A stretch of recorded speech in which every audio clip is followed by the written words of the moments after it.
Masu kallo barkamu da ƙara kasancewa da ku a cikin sabon shirin na ba za a fi mu kuɗi ba sannan a fi mu shaɗi ba, wanda za mu ringa kawo muku shi lokaci har lokaci. Sunana Umar wanda kuka fi sani da kunkuru. Ku danna mana subscribe a tashar mai suna Barde Arewa TV.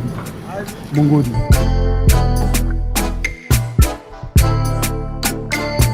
Idan misali aka ce maza su suke haihuwa, nawa kike so mijinki ya haifa miki? A gaskiya ina so ya haifa min 'ya'ya sama da 12. Sha 12. sha biyu? Allah ya yi. Ba shi nake yawa ba? A'a, yaya ba sa yawa. Kamar yan ce kamar hukumar lafiya suna magana akan cewa a ringa yin family plan. Ke ba ruwanki da family plan kenan?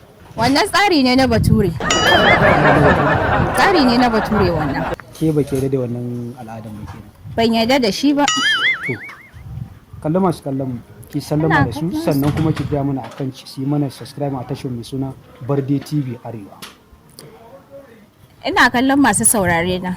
Domin ni ina son 'ya'ya gaskiya fiye da yadda ba kwa tunani. Domin Allah ya azurta ni da 'ya'ya, ai ya azurta ni da duk wani abu na duniya da nake bukata.